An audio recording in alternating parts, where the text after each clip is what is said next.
The tavern on Epsilon 7 space station was always busy, but tonight it felt different.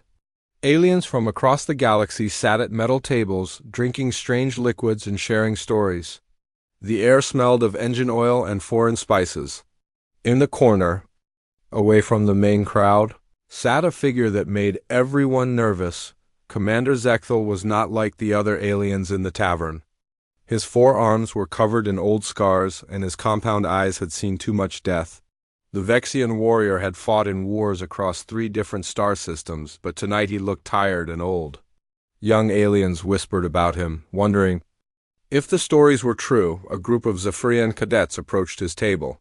They were young and eager, with their blue skin still bright and unmarked by battle. Their leader, a female named Vixara, cleared her throat. "Commander, we heard you. Fought against the humans. Is it true what they say about them?" Zekthal looked up from his drink. His eyes moved slowly across the young faces. These aliens had never seen real war. They had only heard stories and legends. They thought war was about big ships and powerful weapons. They were wrong.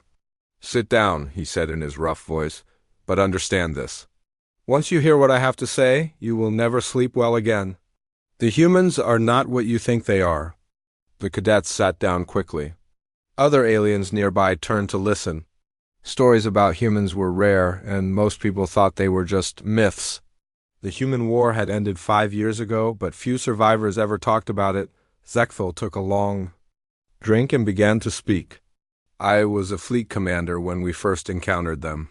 The year was 2387 by their calendar. Our intelligence said they were a primitive species. They had no energy shields, no plasma weapons, no gravity control.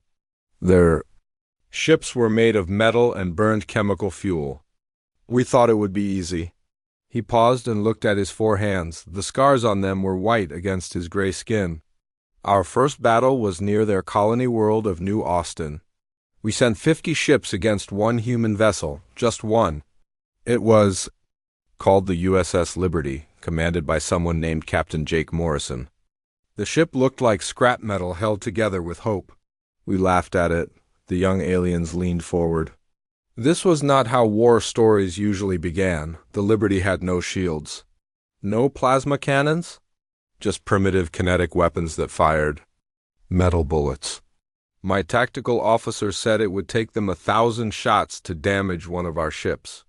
We moved in for an easy kill.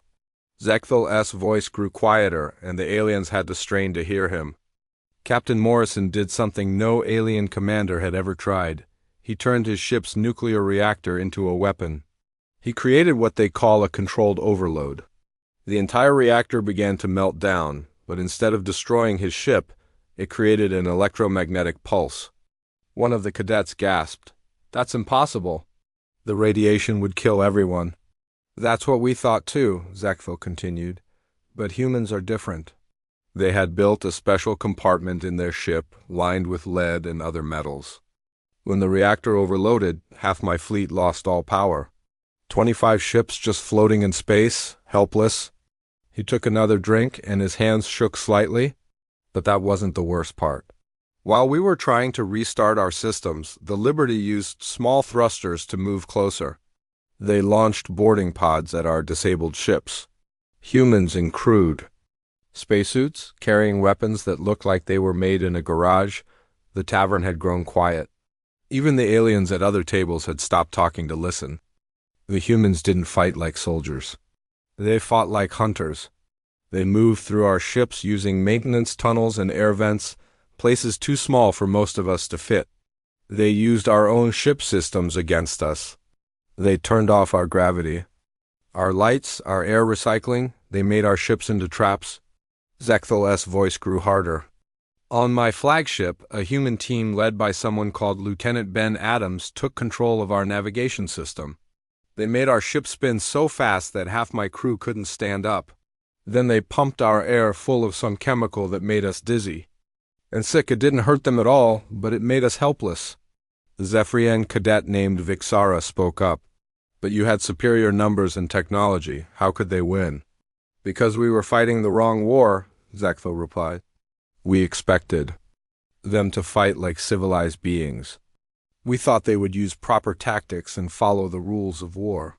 Instead, they fought like animals, like predators who had evolved on a world that was trying to kill them every day. He gestured with all four arms, and the scars on them caught. The light. Let me tell you about their ship. The Liberty was not just a warship. It was a colony transport that had been converted for battle. The humans had taken mining equipment and turned it into weapons. They used industrial lasers to cut through our armor. They launched cargo containers full of explosives like missiles. Every tool they had was also a weapon. The young aliens looked at each other nervously. This was not the kind of war they had been taught about in their military schools. The most frightening thing was their endurance. We fought for 6 hours straight. Our warriors were exhausted and needed rest, but the humans kept fighting. They took turns sleeping in shifts, just for a few minutes at a time. They could fight for days without stopping. Zekthal leaned forward and his voice dropped to a whisper. By the end of that first battle, we had lost 12 ships. The humans had lost nothing. Their ship was damaged, but it was still flying. Captain Morrison sent us a message before they left. He said, "This is just the beginning. We're going to teach you what it means to fight humans." The tavern was completely silent now. Even the music had stopped playing. That was our first lesson about humanity. They don't just fight wars, they study their enemies. They learn from every battle. They adapt faster than any species we had ever encountered. What worked against them once would never work again. One of the younger aliens raised his hand. "But surely your command learned from this defeat. You must have developed new tactics." Zekthal laughed, but it was not a happy sound. "Oh, we tried. We sent faster ships, better weapons, more soldiers. But the humans were always one step ahead. They had studied us during that first battle. They knew our weaknesses before we knew them ourselves." He stood up slowly, his forearms supporting his weight. The war lasted 3 years. 3 years of fighting an enemy that should have been defeated in 3 days. Every battle taught us something new about humans, and every lesson was more terrifying than the last. The commander looked around the tavern at all the young faces staring at him. "You want to know about humans? Here's what you need to understand. They are not just warriors, they are survivors. They come from a world that tried to kill them for millions of years. They learned to fight everything: disease, weather, predators, and each other. By the time they reached the stars, they had already won the hardest war of all." He turned to leave, but stopped and looked back at the cadets. That first battle with the Liberty was just the beginning. The humans were testing us, learning about us. They were figuring out how to beat us. And once they learned, they never forgot. Zekthal walked toward the exit, his footsteps echoing in the quiet tavern. Just before he reached the door, he turned around one more time. "Tomorrow night I will tell you about the siege of Kepler Station. That's when we learned that humans don't just fight to win. They fight to send a message. And that message was simple: never underestimate a species that refuses to die." The door closed behind him, leaving the tavern in stunned silence. The young aliens sat at their table, staring at each other. They had come looking for war stories, but they had found something much more frightening. They had found the truth about humanity. Outside, through the station's windows, the stars shone peacefully. But now the young aliens knew that somewhere out there, among those distant lights, lived a species that had turned survival into an art form, and that knowledge would haunt their dreams for years to come. The next night, the tavern was packed. Word had spread throughout Epsilon 7 about Commander Zekthal's story. Aliens from every corner of the galaxy had come to hear about the humans. Some were curious, others were frightened, but all of them wanted to know the truth. Zekthal sat at the same table, looking even more tired than before. His forearms rested on the metal surface, and his compound eyes reflected the dim lights of the tavern. He had not slept well. The memories of the war always came back at night. The same group of young cadets sat nearby, but now they were joined by older aliens, veterans from other wars, merchants who traveled the trade routes, and even some government officials. Everyone wanted to hear what happened next. "You came back," Zechthel said to the cadets. "I told you the truth would haunt you." Vixara, the young Zephyrian, nodded. "We need to know, Commander. Our people deserve to understand what we're dealing with." Zechthel picked up his drink and took a long sip. The liquid burned his throat, but it helped him focus on the painful memories. "Very well. Tonight I will tell you about Kepler Station. This was 6 months after our first encounter with the Liberty. By then, our high command had decided the humans were a real threat. They sent the largest fleet in Vexian history to crush. Then, once and for all," he paused and looked around the crowded tavern. Every eye was on him. Kepler Station was a mining outpost on the edge of human space. It had maybe 5,000 civilians. Miners, engineers, families with children. The station was old and poorly defended. It should have been an easy target. An older alien at a nearby table spoke up. "How many ships did you send?" 800. Zechthel replied, "The largest armada ever assembled." "We surrounded the station completely. There was no escape. We demanded their surrender." The tavern was completely quiet. Even the alien bartender had stopped cleaning glasses to listen. The humans refused. A woman named Colonel Lisa Parker was in command of the station's defenses. She had maybe 200 soldiers and a few outdated weapons. Any reasonable species would have surrendered to save the civilians. Zecthel's voice grew darker, but humans are not reasonable. Instead of surrendering, they did something incredible.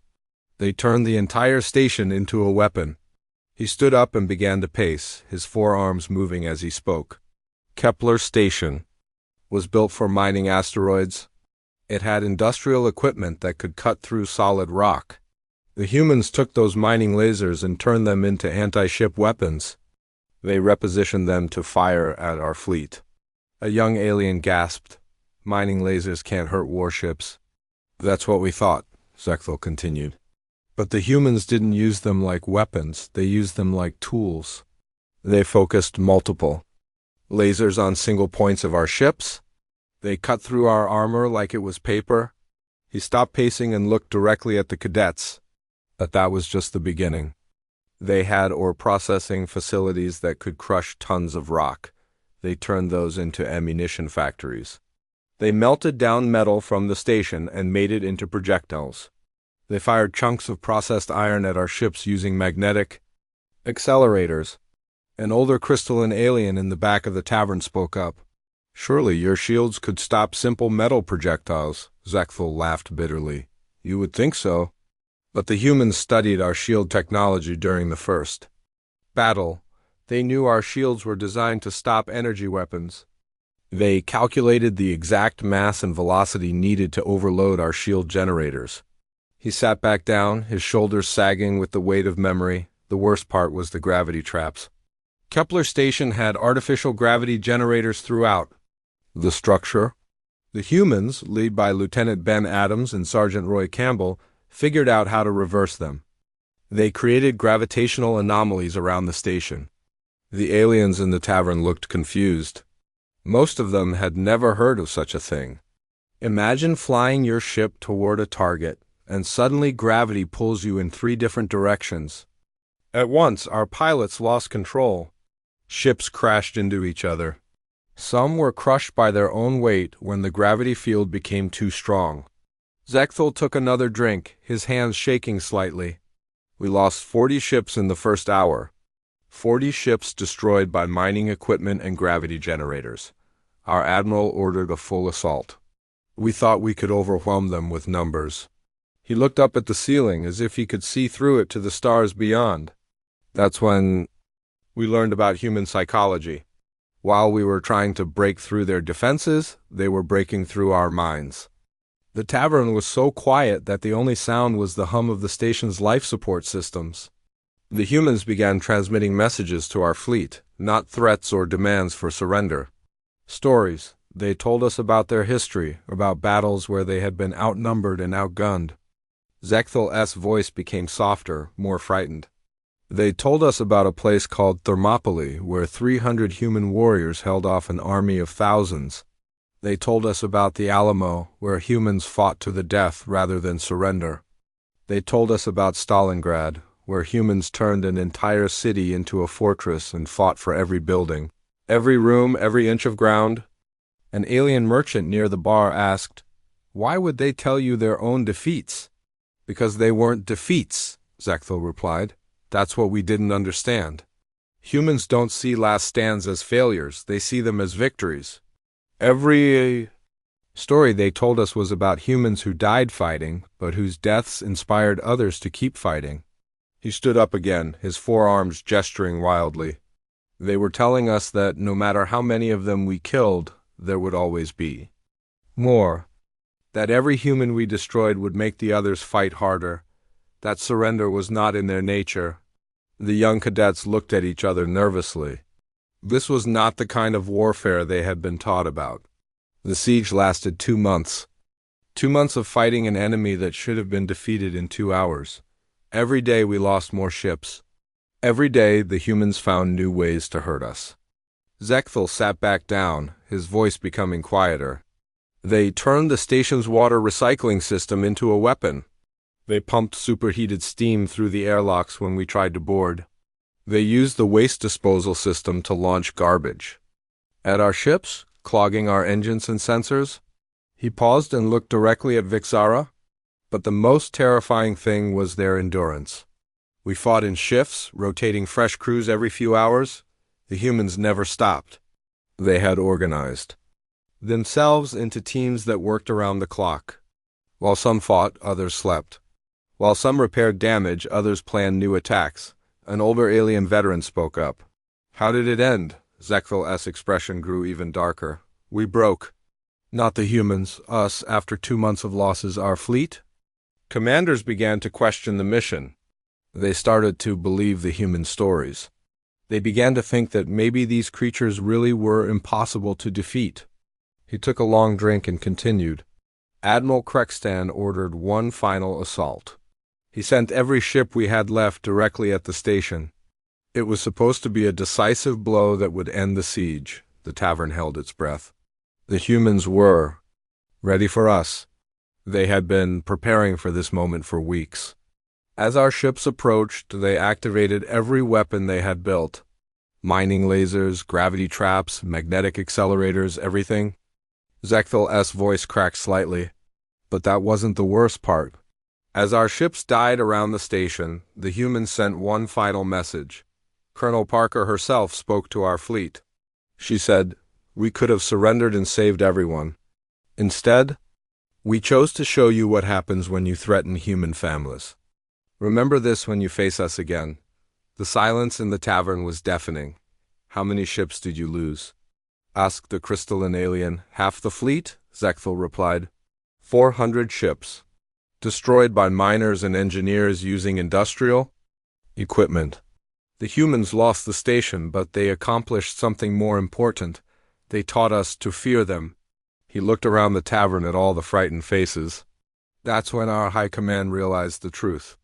We weren't fighting soldiers. We were fighting an entire species that had learned to turn everything into a weapon. Their mining equipment, their gravity generators, their waste disposal systems, even their stories were weapons. Zechthel stood up to leave, but paused at the door. "Tomorrow night I will tell you about the boarding party incident. That's when we learned that humans aren't just clever with their tools. They're predators who studied us like prey.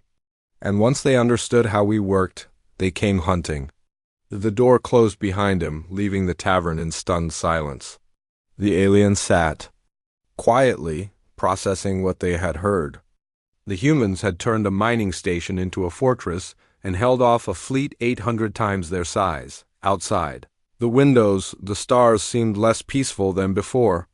Somewhere out there, among those distant lights, was a species that could turn anything into a weapon.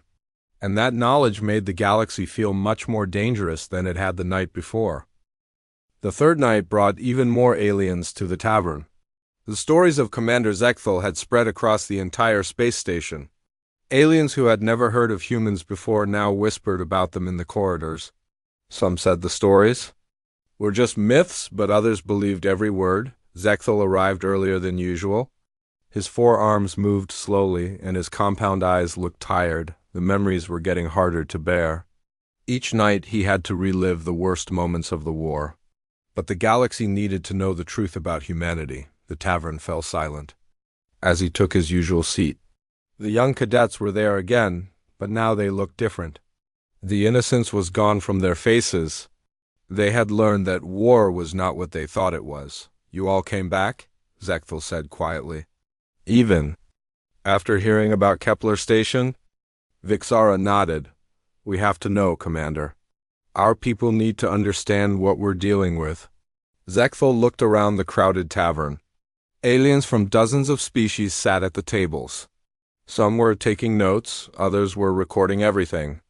He said, "The stories were being shared across the galaxy, just as they should be. Tonight I will tell you about the boarding party incident. This happened 1 year into the war. By then we thought we understood human tactics. We were wrong." He took a drink and began his story.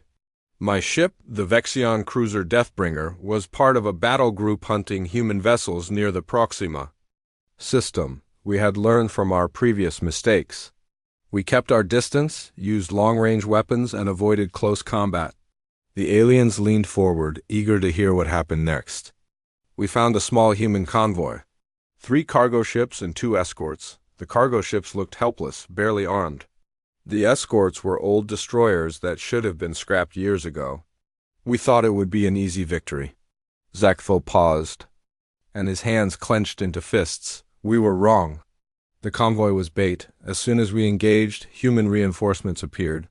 Fast attack ships came out of nowhere. They must have been hiding in the asteroid field." An older alien at the bar asked, "How many ships did the humans have?" "Only 6, Zechthel replied. "But they fought like 60.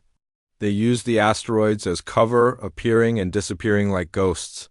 Their weapons were still primitive, but they knew exactly where to hit us." He stood up and began to pace, his forearms moving as he spoke. "During the battle, one of their ships rammed into our hull. We thought it was an accident, a damaged ship out of control. But it wasn't. It was a boarding pod disguised as a fighter craft." The tavern was completely quiet. Even the background music had stopped. The humans cut through our hull in minutes. They used some kind of acid that ate through our armor like it was nothing. Before we knew what was happening, they were inside our ship. Zechtel's voice grew quieter, more frightened. "We had prepared for boarding actions. We had security teams, blast doors, and defensive positions. But the humans didn't attack where we expected them to."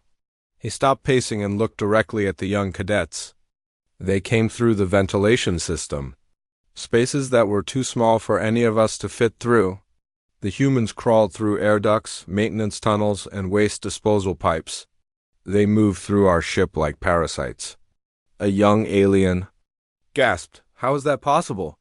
"Because humans are smaller than most of us," Zechthel explained. "And they're flexible. They can squeeze through spaces that would trap other species. They had studied our ship designs and knew exactly where to go." He sat back down, his shoulders sagging. The boarding party was led by Commander Kate Sullivan. She had only 12 soldiers with her, but they moved like a pack of hunters. They didn't fight like civilized beings. They fought like predators. The aliens in the tavern looked uncomfortable. Most of them had never thought of warfare as hunting. The humans used weapons we had never seen before. Sonic disruptors that were tuned to our hearing frequency. The sound made us dizzy and sick. They used strobe lights that flashed at a rate that hurt our eyes.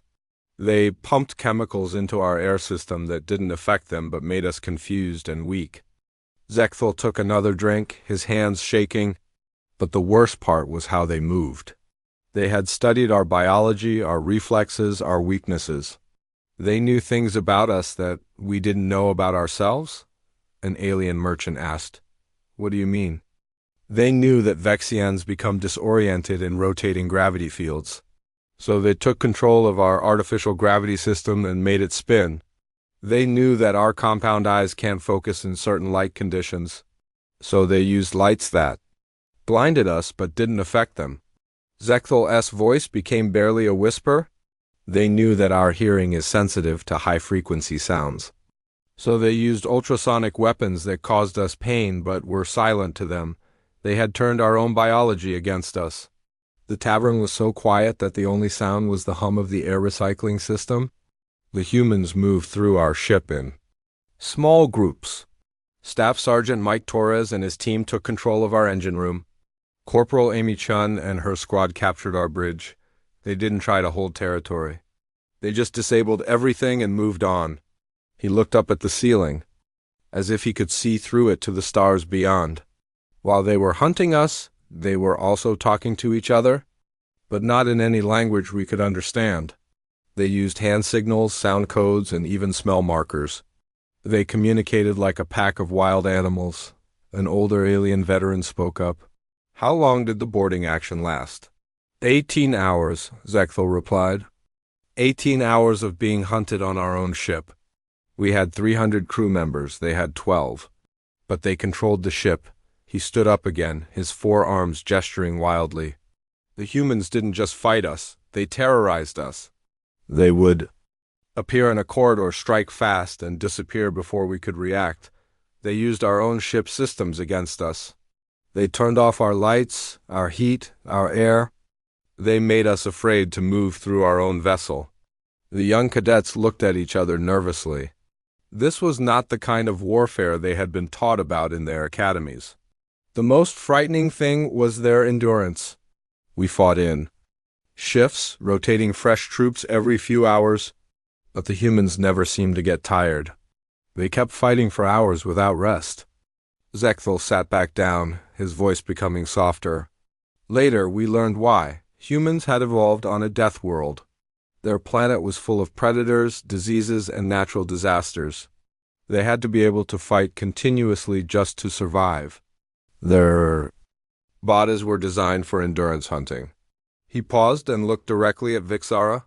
"Do you know what endurance hunting is?" The young alien shook her head. "It's when predators chase their prey for hours or days until the prey collapses from exhaustion. Humans used to hunt this way on their homeworld. They would chase animals much larger and stronger than themselves until the animals died of exhaustion." The tavern was filled with horrified gasps. That's what they were doing to us. They weren't trying to kill us quickly. They were wearing us down, making us tired and scared. They wanted us to collapse from fear and exhaustion. Zekthel took a long drink and continued. "After 18 hours, we surrendered. 300 trained Vexian warriors surrendered to 12 humans. We couldn't take it anymore. The fear, the exhaustion, the constant terror of being hunted." He looked around the tavern at all the frightened faces. Commander Sullivan accepted our surrender, but she made us do something first. She made us watch a recording of the entire boarding action. She showed us how they had moved through our ship, how they had used our own systems against us, how they had studied us like laboratory animals. The silence in the tavern was deafening. "Why did she do that?" asked the crystalline alien. "To teach us," Zekthel replied. "To show us that humans don't just fight by instinct. They study their enemies. They learn from every encounter." They had recorded everything, analyzed our responses, and figured out exactly how to defeat us. He stood up to leave, but paused at the door. The worst part was what Commander Sullivan said to me before they left. She said, "We've been studying you for months. We know how you think, how you fight, how you die. But you know nothing about us. And that's why you'll never win."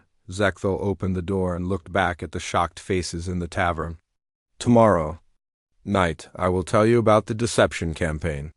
That's when we learn that humans don't just hunt with weapons. They hunt with lies, tricks, and psychological warfare. They turned our own allies against us without firing a single shot." The door closed behind him, leaving the tavern in stunned silence. The aliens sat quietly, trying to process what they had heard. The humans had turned a boarding action into a hunting expedition. They had used biology, psychology, and terror as weapons. Outside the windows, the stars seemed colder than before. Somewhere out there, among those distant lights, was a species that had evolved to hunt and kill. and that knowledge made every alien in the tavern feel like prey. The fourth night brought the largest crowd yet to the tavern. Aliens from across the galaxy had traveled to Epsilon 7 just to hear Commander Zecthel's stories. The tales of human warfare had spread through the communication networks like wildfire. Some governments had even sent official observers to record everything. Zechthel entered the tavern and found it packed beyond capacity. Aliens stood along the walls, sat on the floor, and crowded around every table. The air was thick with tension and fear. Everyone knew tonight's story would be different. The previous tales had been about human tactics and fighting ability. Tonight would be about something far more dangerous. As he made his way to his usual table, the entire tavern fell. Silent, the old warrior looked more tired than ever. His forearms moved slowly, and his compound eyes seemed to have lost their shine. The memories he was about to share were the most painful of all. "You all came," he said quietly, looking around at the hundreds of faces watching him. "Even after learning what humans are capable of in direct combat." Vixara, the young Zephyrian cadet, spoke for the crowd. "Commander, we need to know everything. Our species, our governments, they need to understand what we're dealing with." Zechthel nodded slowly and took his seat. The crowd pressed closer, straining to hear every word. "Tonight, I will tell you about the deception campaign. This was the darkest chapter of the war, when we learned that humans don't just fight with weapons and tactics. They fight with lies, manipulation, and psychological warfare that can destroy entire civilizations without firing a single shot." He paused and looked around at the eager faces. Many of them represented different species that had once been allies during the war. By the second year of the conflict, the human resistance was growing stronger. Despite our superior technology and numbers, we were losing ground. Our high command decided to form a grand alliance. They brought together every major species in the galaxy to crush humanity once and for all. An older crystalline alien near the back spoke up. "We remember the Great Alliance. It was the largest military coalition in galactic history." "Yes," Zechthel continued. 1,000 ships from 12 different species. Vexians, Zephyrians, crystallines, mantid swarms, gas giant dwellers, and others. We thought it was impossible for the humans to stand against such a force." He took a drink and his voice grew darker. But the humans had been preparing for this moment. They had spent months studying not just our military capabilities, but our cultures, our histories, our prejudices, and our fears. They knew things about us that we barely knew about ourselves. The tavern was completely silent. Even the background sounds of the station seemed to fade away. The campaign was led by a human intelligence officer named Colonel Dan Roberts. He wasn't a soldier in the traditional sense. He was something far more dangerous. He was a student of alien psychology. Zechthel stood up and began to pace, his forearms moving as he spoke. Colonel Roberts and his team, including Lieutenant Colonel Helen Brooks and Major Chris Watson, began transmitting messages across our communication networks. Not military communications, but news reports, intelligence briefings, and diplomatic messages, a young alien cadet asked. "What kind of messages?" "Lies," Zechthel replied simply. "But lies so carefully crafted that they seem more believable than the truth." They had studied each species in the Alliance and knew exactly what. We wanted to hear, what we feared, and what would make us angry. He stopped pacing and looked directly at the crystalline alien. "They told your people that the Vexian Empire planned to strip mine your sacred crystal worlds after the war. They provided fake documents showing Vexian military plans to enslave your population." The crystalline alien's crystalline structure darkened with anger. "Those reports caused riots on our homeworld, because they were designed to," Zechthel continued. "The humans had studied your culture and knew that threats to your crystal worlds would drive you to fury. They knew exactly which lies would hurt the most." He turned to face a group of Zephyrian observers. "They told your species that we Vexians considered you expendable cannon fodder. They sent fake recordings of our generals calling Zephyrians useful idiots and primitive savages." The Zephyrians hissed in anger. Even now, years later, the words still stung. And they told us, Zekthal said, gesturing to himself, that both the Crystallans and Zephyrians were planning to betray the Alliance and claim the best human worlds for themselves. An alien merchant spoke up from the crowd. But surely your intelligence services could detect fake messages. Zekthal laughed bitterly. That's what made it so brilliant. The messages weren't completely fake. The humans mixed truth with lies. They took real, intercepted communications and altered them slightly. They used our own words against us. He sat back down, his voice becoming quieter. For example, they took a recording of Admiral Krextan discussing troop deployments. But they edited it to make it sound like he was planning to sacrifice Zephyrian ships to save Vexian lives. The voice was real, the technology was real, but the meaning was changed. The crowd murmured nervously. This was a level of warfare they had never imagined. The humans didn't stop with fake messages. They began to exploit our cultural differences. They knew that crystalline beings value honor above all else.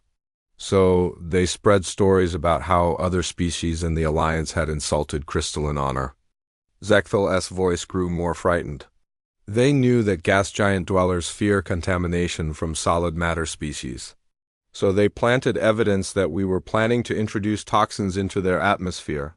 They knew that mantid swarms operate on hive mind principles, so they found ways to disrupt their communication networks with conflicting orders. The tavern was filled with horrified gasps as aliens realized how thoroughly they had been manipulated. Within 6 months, the Great Alliance began to fall apart. Species that had fought together for centuries started viewing each other with suspicion. Old grievances that had been buried for generations suddenly seemed important again.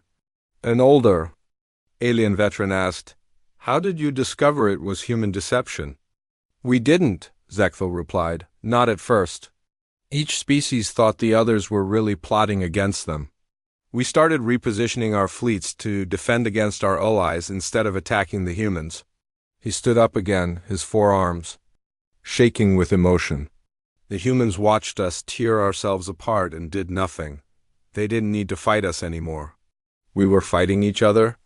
The 1,000-ship armada that was supposed to crush humanity spent its time and resources preparing for civil war. The silence in the tavern was deafening. Everyone was beginning to understand the scope of the human victory. But the most brilliant part of their plan was what happened next. While we were distracted by suspicion and paranoia, the humans began offering each species separate peace deals. Zekthal's voice became barely a whisper. They offered the Crystallans protection for their sacred worlds in exchange for neutrality. They offered the gas giant dwellers exclusive trade agreements.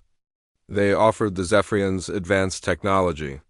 Each offer was perfectly designed to appeal to what that species wanted most. A young cadet spoke up. "Did any species accept?"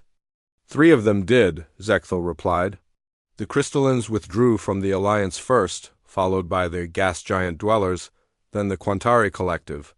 Each withdrawal made the remaining species more paranoid and suspicious. He took a long drink, his hands shaking. The humans had turned our greatest strength into our greatest weakness. The alliance that was supposed to unite us against them had become a source of division and conflict. We were so busy watching each other that we forgot to watch them. The crowd in the tavern looked around nervously at the other species present. Old suspicions were awakening even now. By the end of the 2nd year, the Great Alliance was completely destroyed, not by human weapons, but by human psychology. They had used our own prejudices, fears, and cultural differences to tear us apart. Zekthal looked around the tavern at all the frightened faces. Colonel Roberts sent one final message to the remaining Alliance commanders. It was very simple. He sighed, "We studied you for 2 years. We learned your languages, your cultures, your histories, and your fears. We know you better than you know yourselves. This is what happens when you underestimate human intelligence." He paused and let the words sink in. The most terrifying part was that the humans had recorded everything. Every conversation, every meeting, every secret communication between Alliance members. They had been listening to us the entire time, learning about us, preparing to use our own words against us. An alien diplomat in the crowd asked, "How is such deception possible?" "Because humans are social predators," Zechthel explained. On their homeworld, they evolved in tribes that competed with other tribes. They learned to deceive, manipulate, and outthink their enemies. Lying and deception are survival skills for them. He stood up to leave, but turned back to face the crowd. One more time. The humans didn't just win the war with weapons and tactics. They won it by understanding us better than we understood ourselves. They turned our own nature against us. Zechthel walked toward the door, his footsteps echoing in the silent tavern. "Tomorrow night I will tell you the final story. The human revelation. That's when we learn the most terrifying truth of all." The fifth night was different from all the others. The tavern was packed with aliens from across the galaxy, but the atmosphere was heavy with dread. Everyone knew this would be the final story, the last piece of the puzzle that would complete their understanding of humanity. Many wished they had never started listening to Commander Zechthel S. Taylor's. Government officials sat beside common merchants. Military officers shared tables with civilian traders. Species that had been enemies for centuries sat side by side, united only by their need to understand the truth about humans. The weight of fear had made old hatred seem unimportant. When Zechthel entered the tavern, a path opened before him. No one spoke, no one even breathed loudly. The old warrior looked like he had aged years in just 5 days. His forearms hung at his sides, and his compound eyes reflected a deep exhaustion that went beyond physical tiredness. He took his seat slowly, and the entire tavern waited. This was the moment they had been building toward, the revelation that would explain everything they had heard. "You all came for the final truth," Zechthel said quietly. "But I warn you now, this knowledge will change how you see the galaxy forever. Once you hear what I have to say, you will never feel safe again." Vixara, the young Zephyrian cadet who had started it all, spoke for everyone. "We have to know, Commander. The galaxy needs to understand what we're dealing with." Zechthel nodded slowly and began his final story. The war ended in the 3rd year, but not how any of us expected. By then, the Great Alliance had fallen apart thanks to human psychological warfare. The remaining species were fighting among themselves. The humans should have pressed their advantage and destroyed us completely. He paused and looked around at the hundreds of faces watching him. Instead, they did something that shocked everyone. They asked for peace talks. An alien diplomat in the crowd spoke up. "Peace talks? After everything they had been through?" "Yes," Zechthel continued. "The humans sent a message to all remaining Alliance members. They proposed a meeting on neutral ground to discuss terms. They said they were tired of fighting and wanted to end the bloodshed." The tavern was completely silent. This was not what anyone had expected to hear. "We thought it was another trick, another deception campaign, but our governments were exhausted from years of war and internal conflict." They agreed to the meeting. Zechthel voice grew quieter, more frightened. The peace talks were held on a space station near the Centauri system. Each species sent their best diplomats and military leaders. I was chosen to represent the Vexian Empire. He took a drink with shaking hands. The human delegation was small. Just 5 people led by someone called Admiral Elena Rodriguez. She seemed ordinary, almost boring. Nothing like the terrifying warriors we had been fighting. The crowd leaned forward, eager to hear what happened next. Admiral Rodriguez began the talks with an apology. She said humanity was sorry for the destruction and loss of life. She said they never wanted to fight any of us. They just wanted to be left alone to build their colonies and explore the galaxy. An older alien veteran asked, "Did you believe her?" "At first, yes," Zechthel replied. "She seemed sincere. She talked about human families who had died in the war, about children who would never see their parents again. She made humanity sound like victims, not conquerors." He stood up and began to pace, his forearms moving nervously.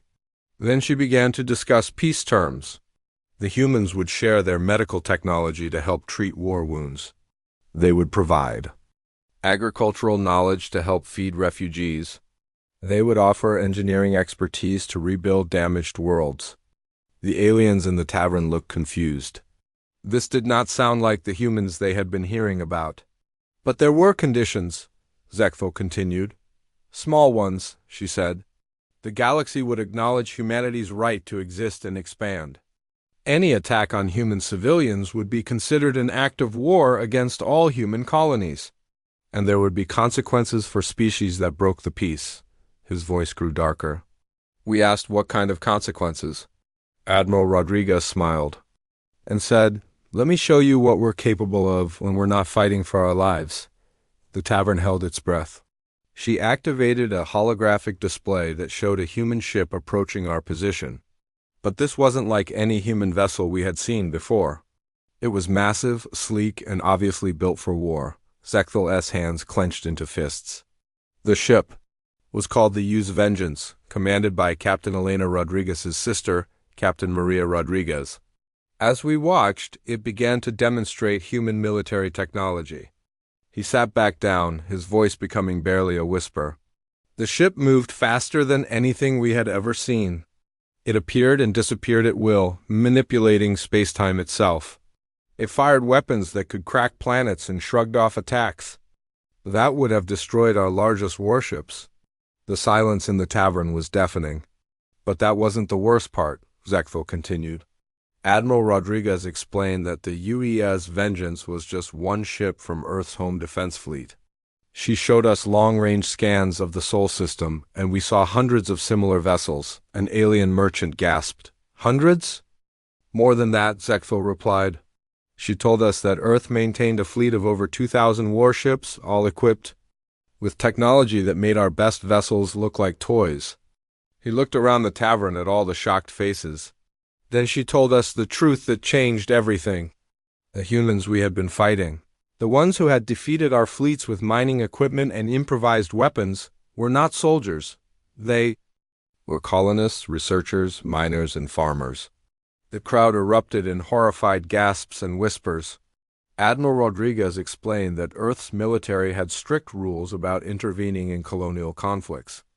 The colonies were expected to defend themselves with whatever resources they had available.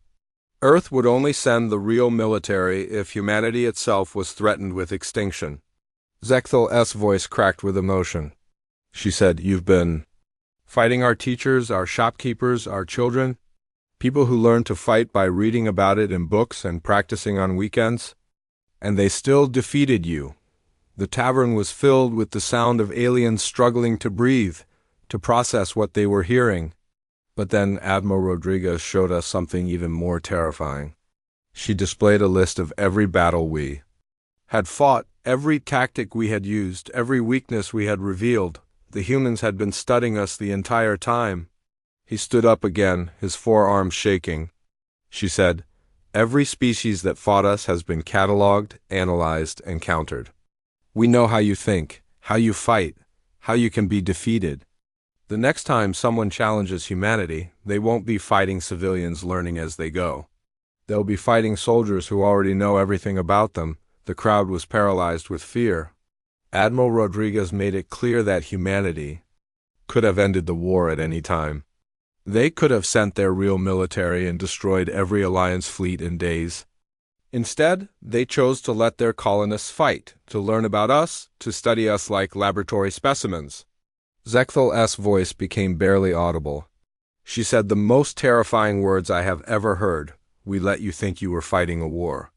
You were actually participating in a training exercise. Thank you for teaching us how to defeat every species in the galaxy." The tavern was completely silent. Even the station's background hum seemed to have stopped. The peace talks ended with humanity offering the same deal to everyone. Share knowledge, respect human territory, and never threaten human civilians. In return, humans would share some of their technology and protect smaller species from aggression. He looked around at all the frightened faces. Every species accepted. Immediately, we had no choice. We had seen what humans could do when they were unprepared and outnumbered. None of us wanted to face them when they were ready. Zekthel walked toward the door, but stopped and turned back one final time. That was 5 years ago. Since then, humanity has kept their word. They have shared medical technology that has saved millions of lives. They have helped rebuild worlds damaged by the war. They have protected smaller species from bullies and predators. He paused and looked directly at the young cadets, but we all remember the lesson. Humanity is not just another species sharing the galaxy with us. They are the apex predators, the ones who climb to the top of their world's food chain and then reach for the stars. His final words echoed through the silent tavern. The humans gave us peace, but they also gave us a warning. They showed us their strength so we would never forget it. They want us to remember that every human colony, every mining station, every research outpost is full of people who defeated trained soldiers using mining equipment and determination. Zechthel opened the door and looked back at the crowd one last time. Sleep well, if you can. And remember that somewhere out there, among the stars, lived the descendants of creatures that conquered a death world and then decided to see what else the universe had to offer. Pray that they continue to prefer peace, because if they ever choose war again, the galaxy will learn what real human warfare looks like. The door closed behind him, leaving the tavern in absolute silence. Hundreds of aliens sat motionless, processing the full scope of what they had learned. Humanity had not just won a war, they had conducted a galaxy,